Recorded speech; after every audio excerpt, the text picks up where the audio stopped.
The most isolated communities in the world. I don't know why it's titled communities, because yes, they're tribes. I find this stuff so cool. It's so interesting to look at, like Senegal Island and all that stuff. It is so sick. It's one thing to shut yourself in your bedroom whenever you want to be alone. It's quite another to isolate yourself in parts of the world so remote, most people aren't aware of their existence. Let's learn about the 5 most remote locations on Earth for the next time you truly want to get away. No matter how big you think the Pacific Ocean is, we can tell you it's much bigger than that. It's so huge, in fact, that it can house an island like Palmerston, which is surrounded by thousands of miles of water and literally nothing else. Palmerston is a small atoll near nothing. Does look very cool. I say that, but it's not a tribe. I hope I'm being bloody clickbaited here again. Palmerston is over 4,000 miles away from Australia and over 2,500 miles away from Hawaii. Cook Island. If you are on this island, you are well and truly separated from the world. You're also not likely to make it to this island except by accident. Planes cannot reach it due to the height of the atoll's sea reef. scares It's me. too remote for a helicopter choppy to fly waves to, like that. and very few boats can make it there because the height of the island makes it invisible until you're just a couple miles away. And chances are, if you're that close, you're in big trouble. The waters around Palmerston Island are relentlessly rough. Countless boats have shipwrecked on this island over the years, and that's not likely to change anytime soon. And yet, people live here. A visit from a BBC journalist in 2013, we learned that 62 people live on Palmerston Island. Shipwrecked. All but 3 of them are related. How is that possible? Well, they're all descended from a man named William Marsters, a British explorer who 150 years ago became the first man to live on Palmerston Island. Very cool, He moved his wife there before apparently realizing he was now in charge of a place too remote for outside authorities, so he could do whatever he wanted. So he also married his wife's 3 cousins and had multiple children with all of them. Virtually everybody on this tiny little island is descended from that one authority, so he could do whatever he wanted. So he also married his wife's 3 cousins and had multiple children with all of them. Virtually everybody on this tiny little island is descended from that one big happy family. Yes, that means virtually everybody there is someone else's cousin. It also unfortunately means children born on this island are likely the result of close inbreeding. If you're wondering why the population remains so low, that's one reason why. The other reason is that living on this island can be extremely difficult. There are only a few buildings. Supply ships only come by a couple times a month at most. Everybody shares 2 toilets. The internet only comes in for a couple hours a week. And most people don't get cell reception at all. Anything the island does not provide, like a dentist, you need to take a treacherous days-long journey to Rarotonga. If nobody on Rarotonga is planning to sail back anytime soon, you might be waiting there for months before getting the chance to return. So there are ways there. They just said you can sail back to that Rarotonga or whatever it was. So how do they get out of it if people can't get in? That makes absolutely no sense. Were you aware there's a small village tucked deep within the Grand Canyon? And we do mean deep. Supai Village has been officially designated by the U.S. Department of Agriculture as the most remote settlement in the continental United States. How remote? For starters, there's no road to the village. The nearest road ends about 8 miles before the settlement begins. If you want to go any further, you'll likely have to walk there. If you're lucky, you might be able to travel there via horseback or mule. If you're wealthy enough, a helicopter might bring you there. But no matter who you are, driving there is a lot out of more the question. accessible then. This includes official business. Like every other town or settlement, Supai Village gets mail deliveries. But since mail trucks can't exactly make it there, all mail deliveries come to Supai via mule. Yes, just like in the olden days, a little pack mule will amble over to Supai and deliver the mail. And by mail, we usually mean food. Being in the middle of the desert with no way to just stock up. That's like one of those things where you connect to like your ancestry and you do the old little traditions, and I like that. That makes me smile. And by mail, we usually mean food.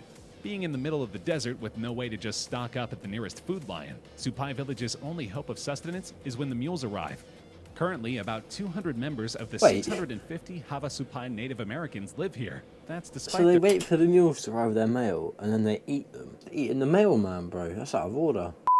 Sandwiched smack dab in the middle of the Atlantic Ocean lies a tiny island called Tristan da Cunha. Roughly 250 people call this place the most remote island in the world home. This despite it literally being nowhere close to anything. Street signs on the island point to locations thousands of miles away because there's nothing else to point to. The closest bit of civilization is Cape Town, South Africa, and you'll need to travel 1,743 miles to get there. If you wish to do so, prepare to be at sea for an entire week. Oh yeah, see, I don't like the look of that. That terrifies me. I am not a fan of the sea. You will not catch me in the sea. It is not for me. I will just about go in my hometown water in the beach because there's nothing there that's going to eat me, sting me, or try to kill me. And if you get dragged out by the tide in England, I do think it's natural selection at that point, just my opinion. But abroad, nah. Of the many things Tristan da Cunha does not have, an airport and helicopter landing pad are two of them. What else does this island not have? Pretty much anything you might consider a creature comfort. You will find 0 restaurants or hotels, a whopping 1 road, and electricity supplied entirely by diesel generators. So if you wish to hop on the internet and complain about how boring Tristan da Cunha is, you'll almost certainly have to wait until you leave. Don't worry, there is a grocery store. However, if you're the type who expects your grocery store shelves to be loaded with goods all the time, you're in for a rude awakening. Due to its remoteness, the store must place orders several months in advance. That way, fishing vessels from Great Britain can make their way down to the island with the stock. That alone can take forever, but if the weather is nasty, no it little might take late even night longer for those cravings, man. vessels to Ben and land. Jerry's. In other words, don't eat all your cornflakes in one day. You might not see another box for a long time. Also, there's an active volcano. You might want to consider that before planning your trip.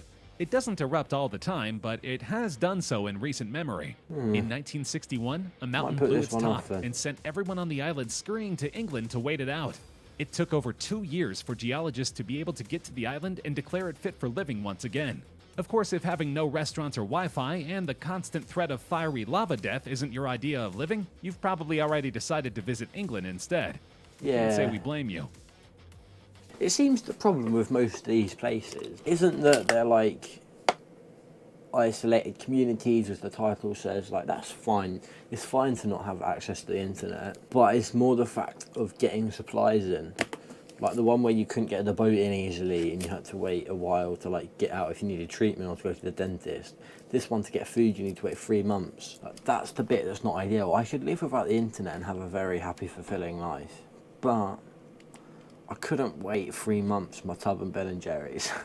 The town of Utqiagvik is among the most fascinating settlements in the United States. It's also one of the coldest, darkest, and most disorienting.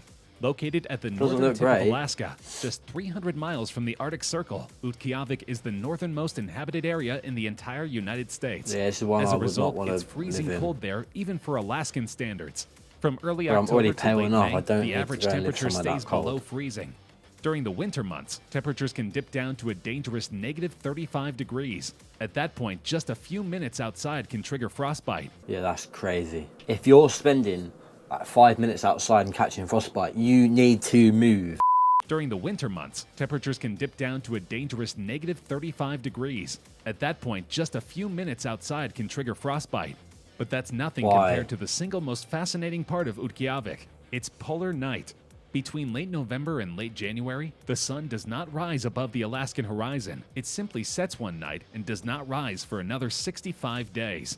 Even for the hardened locals, living in 2 months of near total blackness can be psychologically damaging. Depression and even suicides are tragically common during these polar nights. On the other hand, the sun does not dip below the horizon for around 80 days starting in mid-May. That too can be jarring, because without the promise of a day and night, people get dreadfully confused. It's not unheard of for locals to call the police department simply to ask what day it is. If you're wondering why the locals don't just move somewhere else, it's largely because they can't. There are no roads around this town at all, and the only way to get in or out is by airplane. Unless you can afford a ticket whenever you want, you're likely stuck in Utqiagvik once you're there. If that happens, you would best save your money. Virtually all food has to be imported from far away and delivered by plane. As a result, the prices of everything are, to use a scientific term, cray-cray. Bottles of juice can cost up to $10. Boxes of cereal can run $7 or $8 a pop.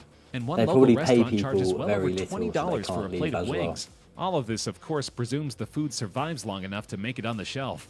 In some cases, the freezing temperatures destroy the food on the way to the store. Even in British supermarkets, most things are picked before they're ripe, so they don't taste as good as they are, or they get ripe in transit and it's not great. So imagine how long it takes and how the food is going to taste and present over here in these sorts of places. Jeez, man.